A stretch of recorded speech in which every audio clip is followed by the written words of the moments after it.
Olá, pessoal. Boa tarde a todos. Good evening, Professor Oelerich.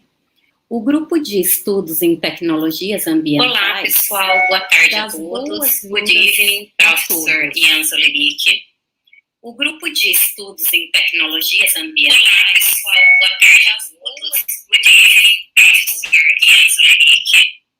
O grupo de estudos em tecnologias ambientais... Boa tarde a todos. Good evening, Professor Oelerich.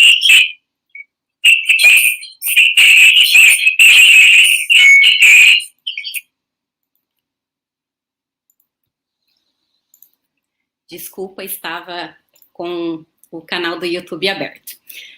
Boa tarde a todos. Good evening, Professor Oelerich. O grupo de estudos em tecnologias ambientais dá boas-vindas a todos. O GTECA, nesse ano de 2021, está completando 10 anos de existência e nada melhor do que comemorar essa data, compartilhando os conhecimentos e disseminando informações acerca da preservação do nosso planeta. Sendo assim, convidamos a todos a assistirem à palestra do professor Jens, que abordará a reciclagem de têxteis e a economia circular de têxteis.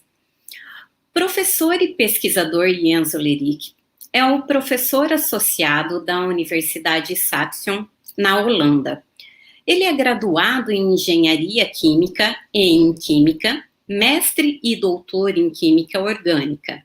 É professor no curso de Engenharia e Gestão Têxtil e membro do programa de mestrado em Desenvolvimento Têxtil Inovador. Coordenador da linha de pesquisa de têxteis funcionais e sustentáveis, responsável pelo Laboratório de Têxtil Circular e responsável técnico nos projetos dentro da linha de pesquisa de têxteis sustentáveis, desenvolvidos em parceria com indústrias europeias, tendo como foco a reciclagem química e mecânica de têxteis pós-consumo. Oelerich é também cofundador da Saxion BV, uma empresa de reciclagem química de algodão, e diretor da Impartex BV, empresa de consultoria em reciclagem de têxteis e economia circular para têxteis. Ao final da apresentação do professor Jens Oelerich, a professora Ana Maria e a professora Luciana farão as perguntas enviadas por vocês no chat do YouTube. Essas perguntas podem ser feitas tanto em português quanto em inglês. Mr. Oelerich, welcome. It is a pleasure to have you here today. Please, feel free to start.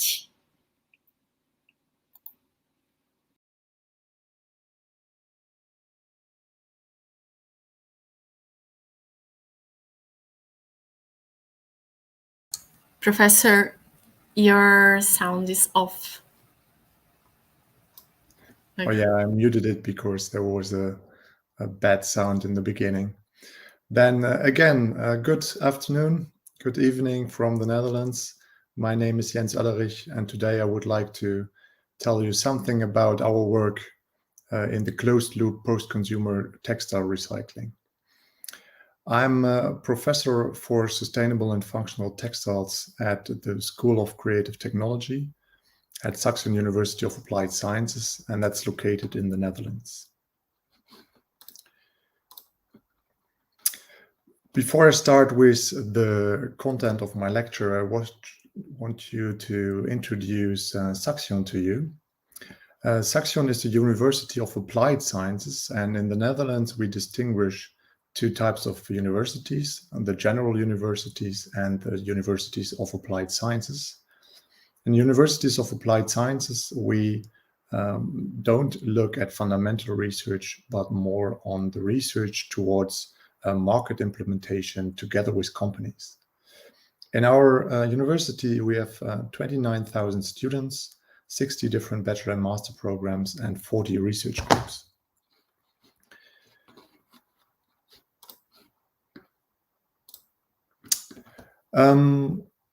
Our research group is called Sustainable and Functional Textiles, and we are two professors in the research group, Professor Jan Mahi and myself. But we have a group of almost 20 people with different backgrounds in textile engineering, fashion design, chemical engineering, and so on, all relevant topics for textiles. What I already explained, we are actually not doing fundamental academic research. When you have the technology readiness level that we take from explaining the work that has to be done from fundamental research toward something that has been taken up by companies, we start with one, which is the academic fundamental research, and end up at 9 or 10, where a textile product entered a market. When we do our applied research in the area between the fundamental research and the market uptake. So we use fundamental research and bring it together with companies to the market. In our research group, we have 2 research lines: sustainable textiles, where I'm the coordinator of, and functional textiles. In our research group, we actually work a lot with students which are operating in a world where collaboration, co-creation, and multidisciplinary work is standard. And of course, we commit ourselves and our work to the SDGs and those that have an ever-increasing role in technology. The strategy that we are following is innovative prototyping in applied research, and those are embedded in the Sustainable Development Goals. And in that, we collaborate with students, researchers, and industrial partners. Now, what are we actually looking at in our research group? We think if you take a textile product apart into different pieces, you can go down from product to fabric, then to fiber, and even in the polymer level. And when you go deeper, you are at a molecular level. And you can reuse textiles at every stage. And the product reuse, of course, in second-hand markets is well known, and that's not something we are researching in.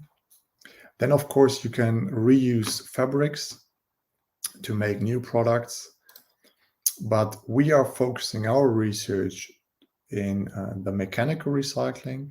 So if you unravel the fabrics to obtain fibers, you can reuse them for making new fabrics. And we also have a lot of research in the chemical recycling of textiles. This is all possible to lift the use of molecules, polymers, or fibers to another level and reuse or recycle the textiles. If that's not possible anymore, the molecules still can go to biorefinery, but that's not our research at the moment. And why are we doing that? And I think this is a picture you all know. In the world in 2018, we had 111 million tons of textile fibers produced. And most of these fibers go into garments and are used for your daily life.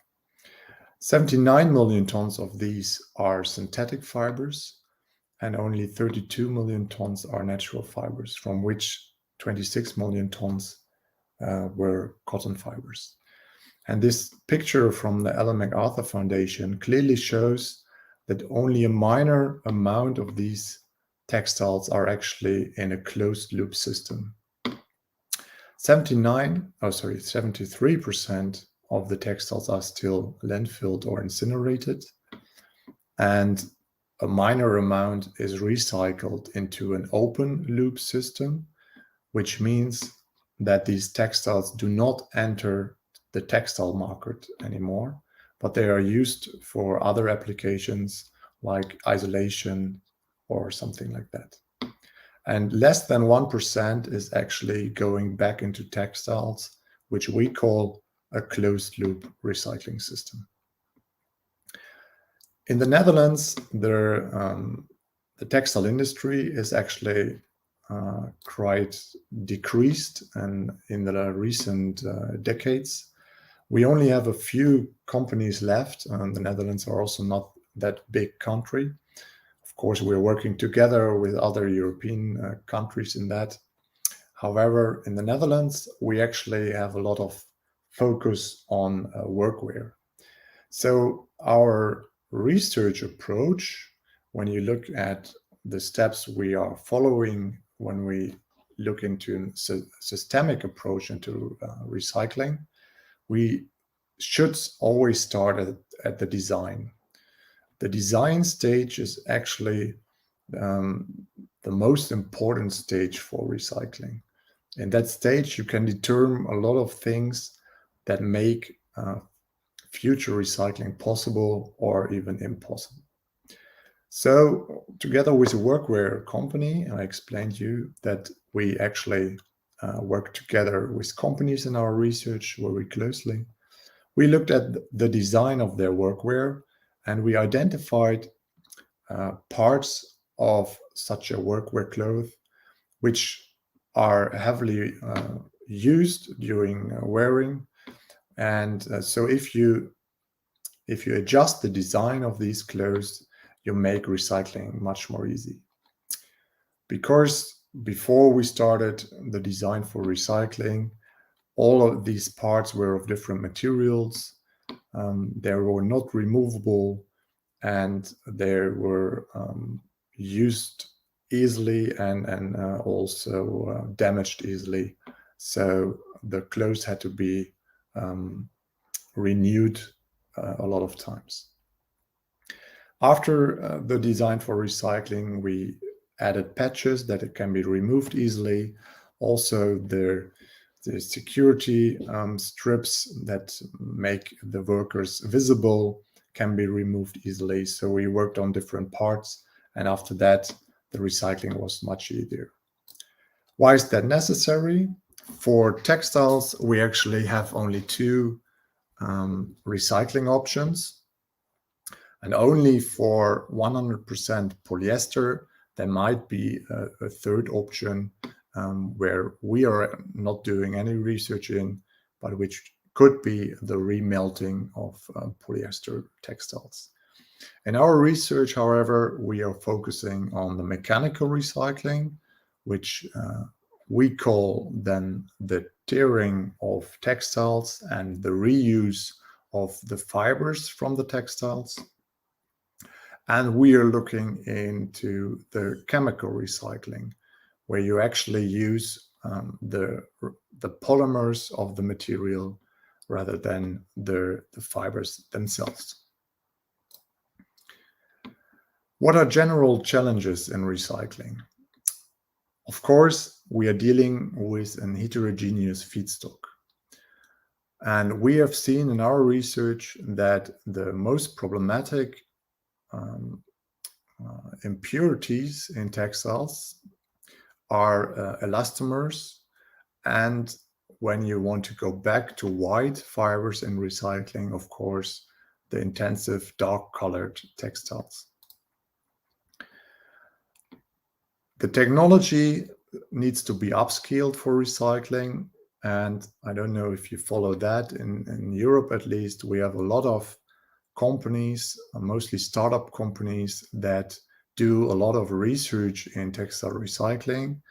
However, the upscaling to mass production, and we all know that the textile market is highly driven by mass production, is difficult due to a lack of technology, but also a lack of investment. It's getting better. We see some of the recycling companies you might heard of, Renewcell or Infinite Fiber Company. They reached the investment stage, and they recently received quite a lot of money for upscaling. However, the costs for recycling are also quite extensive. For instance, if you want to look into ionic liquids, which are also often used for recycling purposes, for the chemical recycling. And that all has to compete with a low virgin raw material price. So the economic picture for recycling is not that easy at all. When recycled materials go into the market, nowadays usually they only contain of mechanical recycled fibers, and there you often see that the material is recycled. And market research has shown that, at least in Europe, the buyers are quite reluctant to buy products with recycled fiber content. However, there are of course also solutions to those challenges. For the feedstock, we in Europe have a company that is investing in automatic sorting of textiles, which is the fiber sort technology. We also working on categorization, that we make certain categories of feedstocks for certain recycling options. We are working towards a reliable purity of materials, and we of course look into design for recycling options.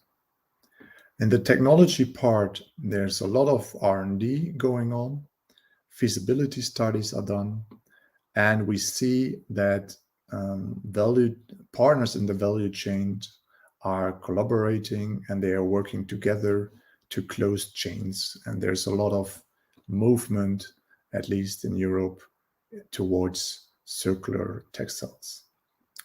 In the economic picture, the European Union invested in a large program, which is the Green Deal program.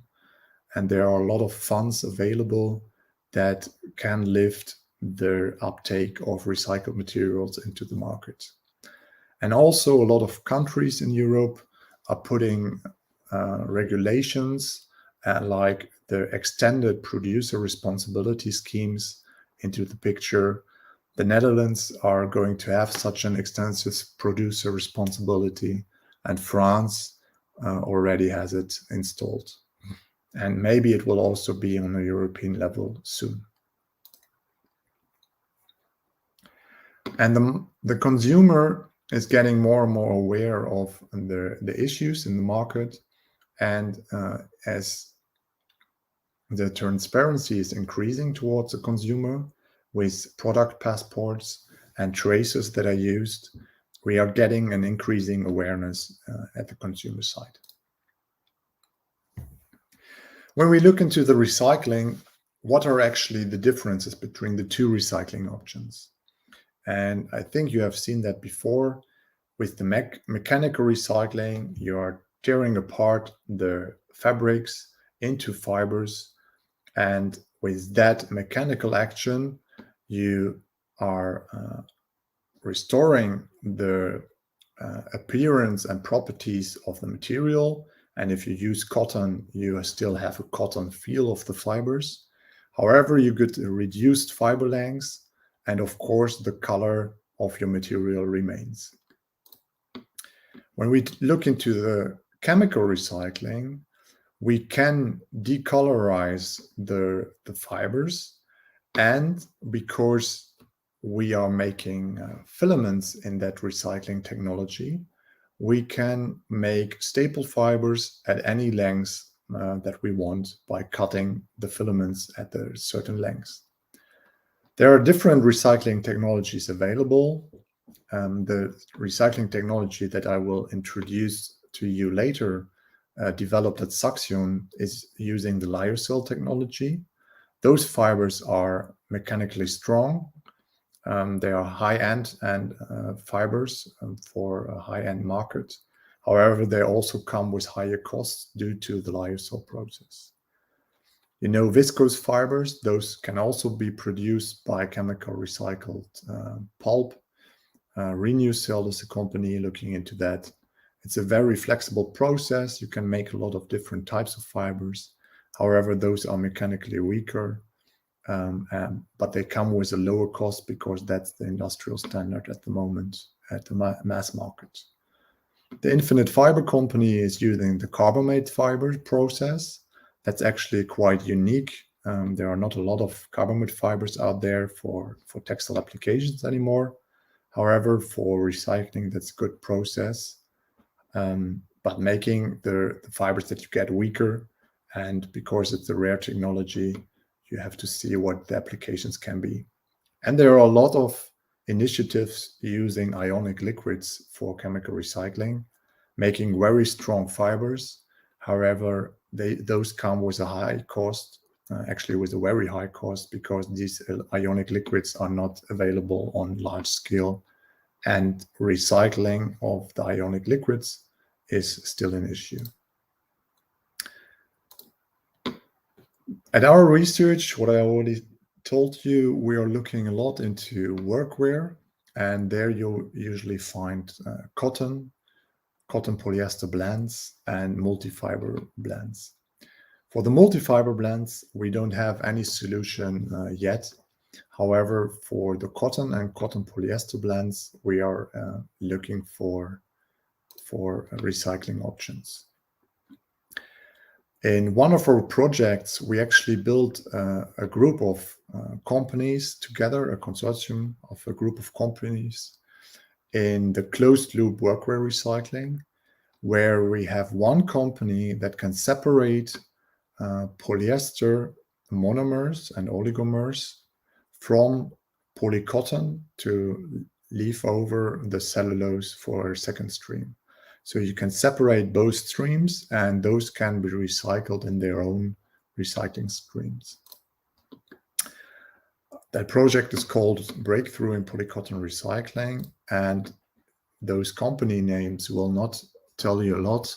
However, you can see how we are working in our research group. We try to get companies together that are working on the same goal and want to make their textile circle round. So here, the Cure technology is used to separate polyester and cotton from polycotton blends, and Cure can then recycle the polyester oligomers into new polyester material. And we are using our recycling technology that I will introduce to you in a minute, the Saxion technology, to get chemical recycled cellulosic fibers.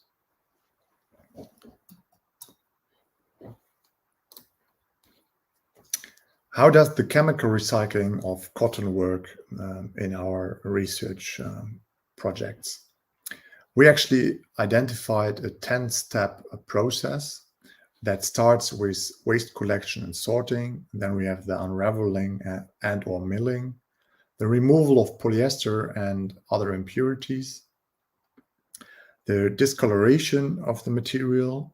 That can be done, but it doesn't need to. I will show you that in a minute.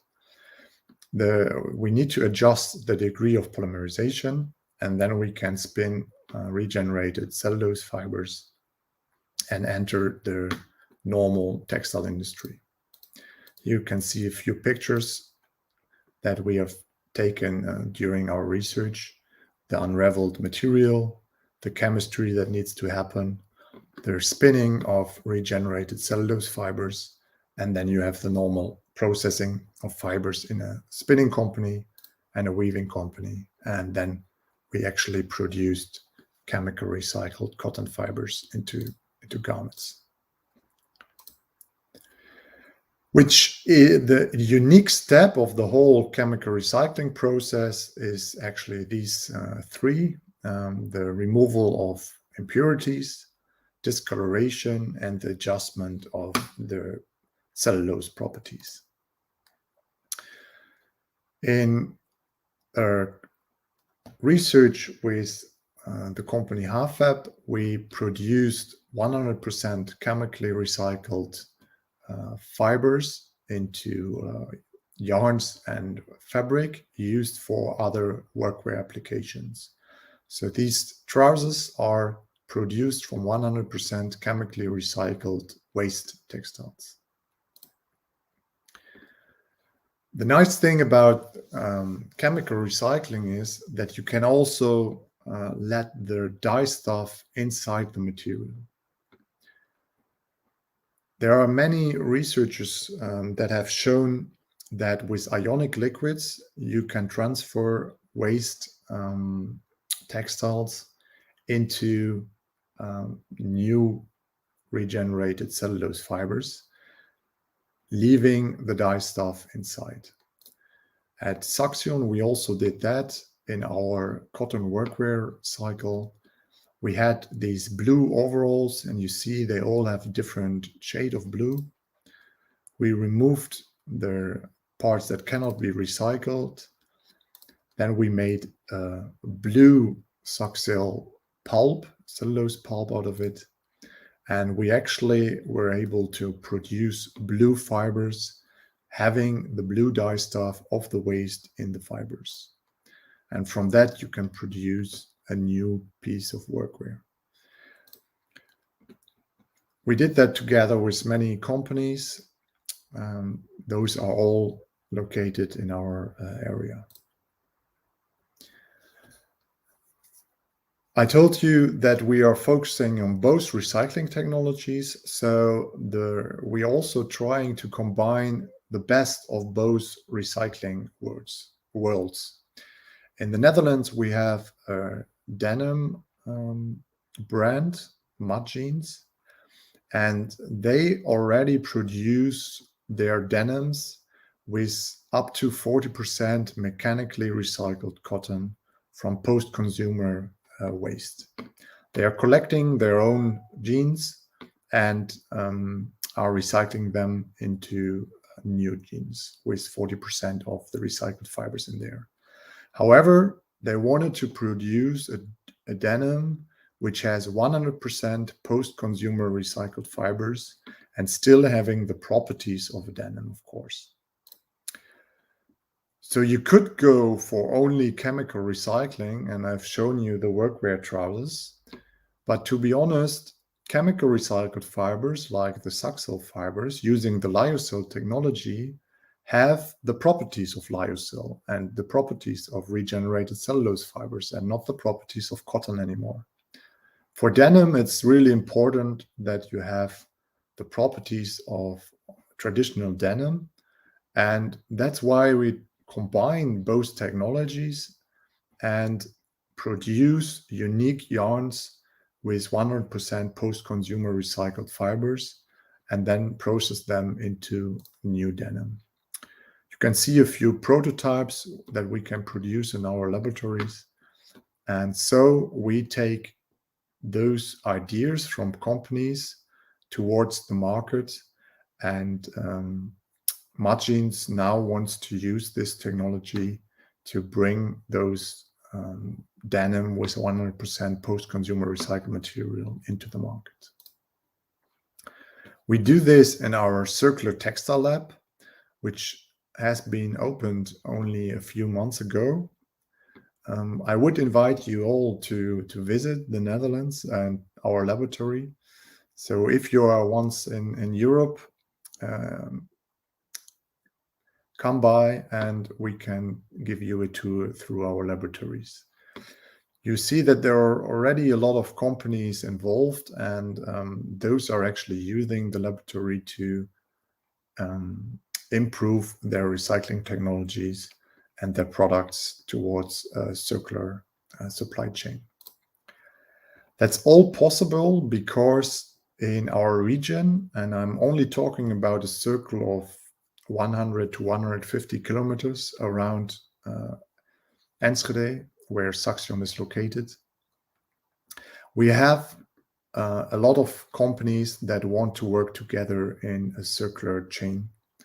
So we have a textile waste collector, 20 Milieu, and they are collecting textile waste, which is then sorted by their sorting center in the region. Then we have a mechanical recycler on board.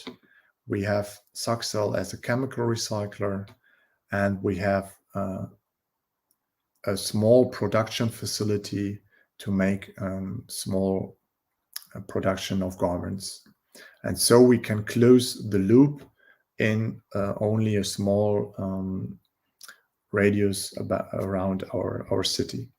That's quite unique. That's why the European Union has selected this Tax Plus initiative, how this initiative in our region is called, as one of the best practices in Europe along towards a green and circular economy.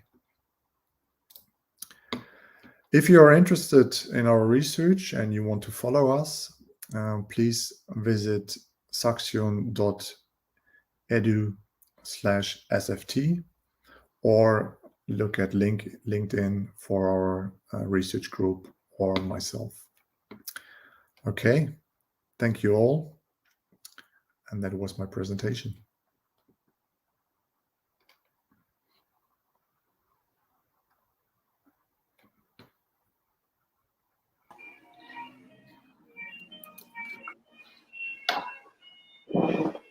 Thank you, Professor, for your wonderful talk. Now I'm translating some questions from the audience to you, and Professor Luciana is translating your answer. Okay. I have a question from Professor Valkyria. What's the environmental impact of the solvents used in cotton recycling? Is the same as in the manufacture of viscose? That's a good question. So for the chemical recycling of cotton, you can go different ways, as I explained. And you're actually only producing the pulp that is traditionally produced from wood. And then if you have that pulp, you can use the traditional viscose process that would use the normal viscose solvents. However, we prefer to take the lyocell process, which is using NMO, N-methyl methylene oxide, as solvent, and that is known to have a lower environmental impact. But of course, there's still an environmental impact, but it's lower than the production of cotton, and it's also lower than using wood pulp for the same production. Bom, o professor respondeu que pode seguir por diferentes caminhos no processo de reciclagem. Então, na reciclagem do algodão, é um processo de obtenção de polpa que é bastante semelhante à produção da polpa de celulose a partir de madeira. E nesse processo são utilizados solventes que têm uma toxicidade menor, então eles têm um impacto menor do que aqueles que são usados no processo da viscose.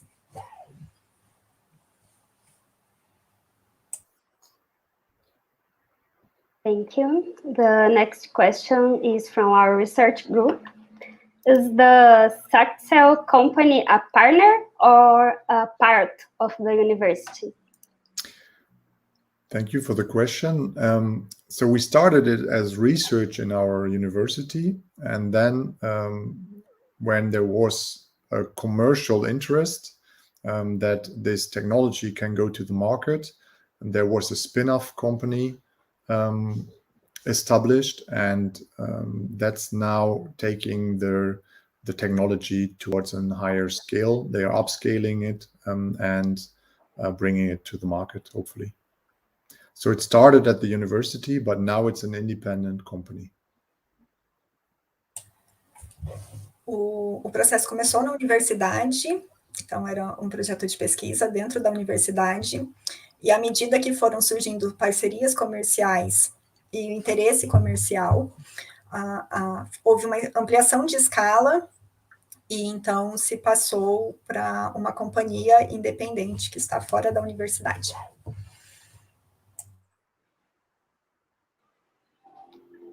Thank you. Now I have a question from Professor Elvira. Did your university look for commercial companies or was it the other way around? It depends. So we, of course, are known now for research and that we have the laboratories. So companies are also approaching us for with a question. And we always do research together with companies. We don't start our own research. So there's always a question from a company as on the basics of our research. Depende do caso. Agora, eles são já conhecidos, então eles têm sido procurados por empresas para fazer as requisições de pesquisa, mas eles sempre mantiveram, né, o seu próprio laboratório e fazem as suas pesquisas. Em geral, é feito a partir das demandas das empresas. Thank you. The next question is there any government support in Netherlands or in European Union for this type of project? Sorry, could you repeat? Is there any governmental support and financial support for this kind of projects? Yes, actually, for research, we have quite a good funding system. We can quite easily get funding for initiating research projects. The problem we see is financing of the upscaling of those technologies. There's a certain risk in upscaling, and this risk has to be taken by any company or the government, and that's lacking behind. So we have a lot of nice technologies on a pilot level, but there's lack of funding to get that to an industrial level. Quando se fala de projetos de pesquisa, o financiamento é farto, é fácil para grupos de pesquisa e universidades conseguirem financiamento por parte do governo para realizar suas pesquisas, mas quando se trata da ampliação de escala, como existe um risco envolvido nesses projetos, então falta um pouco de financiamento, é preciso que exista uma companhia ou que haja mesmo suporte do governo em termos de financiamento, mas ainda assim é um processo que demanda uma quantidade maior de recursos. Thank you for your answer. I have now a question from Professor Ana Ueda. What's the panorama of circular textiles in Europe? Panorama means the outlook, or? Yes, how is the insertion of circular economy? How it looks like at the moment or in the future? What do you? Both. Both, yeah. No, at the moment, actually, there's a lot of awareness created. The consumers are aware of it. The governments are aware that something has to change. There are a lot of plans what to do. The Netherlands has said they want to be 50% circular, so only using 50% new raw materials in 2030, which is quite soon, and want to be 100% circular in 2050. However, we see that the reality is lacking behind the plans. Yeah, there's a lot of awareness, but it's moving slowly. Existe um grande crescimento em relação à consciência e à necessidade de se fazer alguma coisa a respeito e de se fazer reciclagem e reuso. Existe também alguns planos futuros, então, por exemplo, até 2030, é preciso que cerca de 50% das fibras usadas sejam de processos circulares, venham de reciclagem, mas ainda isso está muito no campo das ideias, é preciso muito mais ação para que seja colocado realmente em prática. And I think now we have our last question. In jeans recovery process, does the fiber undergo a new dyeing with indigo dye?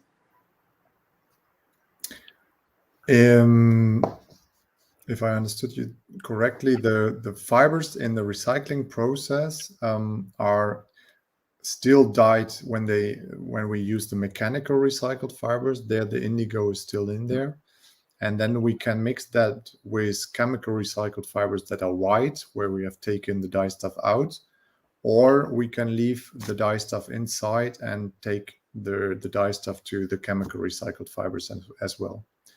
And afterwards, when the color doesn't fit, you can still over-dye it.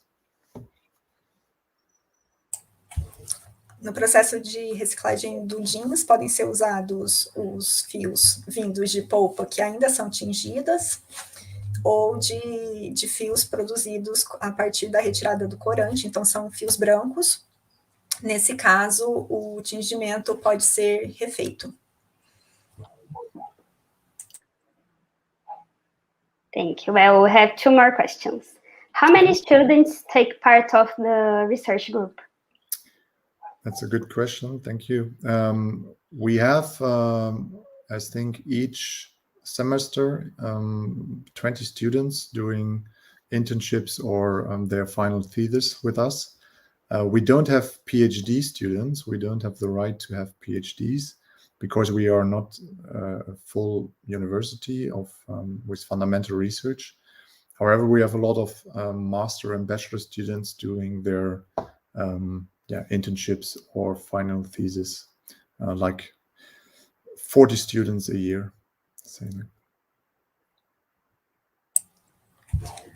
A cada semestre são cerca de 20 estudantes que fazem parte do grupo, e eles atuam tanto como estagiários quanto realizando seus projetos finais. Eles não têm alunos de doutorado, mas entre esses 20 alunos a cada semestre estão tanto alunos de graduação quanto alunos de mestrado. And do you have any Brazilian student or researcher? No, not yet. We actually have a master's program where we also welcome a lot of international students, but we did not have any students from Brazil yet. But you're always welcome to apply and look for a position. Thank you. A great opportunity. And the last one is from Josiel. What's the difference? Eu não traduzi. Sorry. I'm going to translate for the professor. Okay. And I forgot.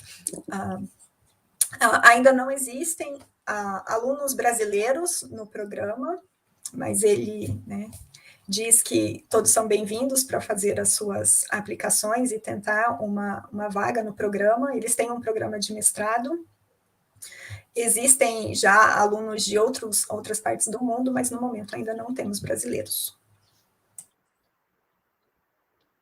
Now the question from Josiel. What's the difference in chemical recycling in the case of jeans with spandex? Yeah, that's a good question. I explained that elastomers are a big issue, and spandex in jeans is really a problematic addition and impurity. So we actually, looking from the chemical recycling point of view, would always suggest to remove spandex from jeans by design for recycling. If it's in there, it's possible to get it out, but it takes a lot of effort and also a lot of chemistry. And that's then why the process at the end is not that environmentally friendly anymore. So you might better go to the mechanical recycling for that. Na presença do spandex, do elastano, o processo fica um pouco mais complexo, porque se trata de uma impureza. Então, o processo que tem se utilizado é o processo químico, mas isso torna as coisas um pouco mais complexas. E aí, com o uso de solventes, também acaba dificultando o processo e ele fica ambientalmente menos amigável. Thank you. Well, we have more questions. That's okay for you? We can continue, no problem. Okay, thank you. Actually, the recycling process fits both natural and synthetic products. Which the best for circular production? Actually, we only at the moment can handle cotton and polyester. However, there's another recycling technology for polyamide 6 that's in Italy at the moment. So Usually, I would say it's good to use monomaterials. However, for workwear, and we have a lot of workwear industry in the Netherlands, the blends of polyester and cotton are really useful, giving the comfort from cotton and the strength of polyester. So I would say that's okay as well, and recycling has to deal with that. So yeah, as long as it is from cotton and polyester or a mixture of both, it should be recyclable. No momento, eles trabalham apenas com reciclagem de fibras vindas de algodão e de poliéster, mas existe uma grande classe ainda de outras fibras com as quais eles não trabalham. Existe um trabalho na Itália com outro tipo de fibra, mas no momento o foco deles apenas é o algodão e o poliéster. Preferencialmente, o ideal é que essas fibras sejam únicas, de um único tipo, mas como eles trabalham com reciclagem a partir de uniformes, então eles conseguem trabalhar de uma forma ainda tranquila com a mistura de algodão e de poliéster.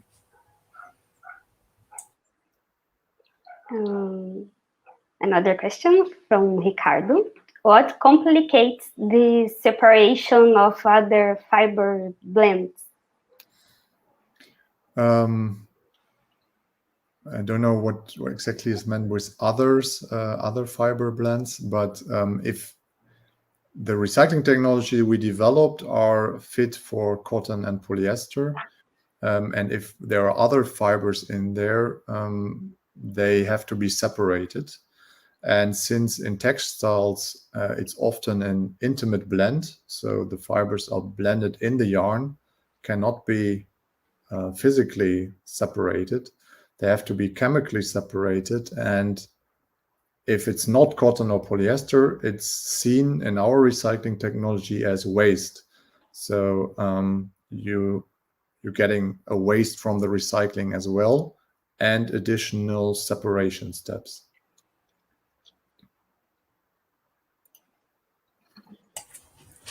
Bom, existe uma questão quanto a que tipo de outras fibras. A tecnologia que foi desenvolvida por eles é adequada apenas para misturas de cotton com poliéster. No caso, quando existem outras fibras, e isso é importante na indústria têxtil, porque a ligação entre mistura de fios é bastante íntima, isso torna o processo de separação muito difícil, e não é possível fazer por separação mecânica, é necessário fazer por separação química, e aí essa separação é feita quimicamente, e essas outras fibras, elas são tratadas como rejeito. Então, no próprio processo de reciclagem é gerado um rejeito.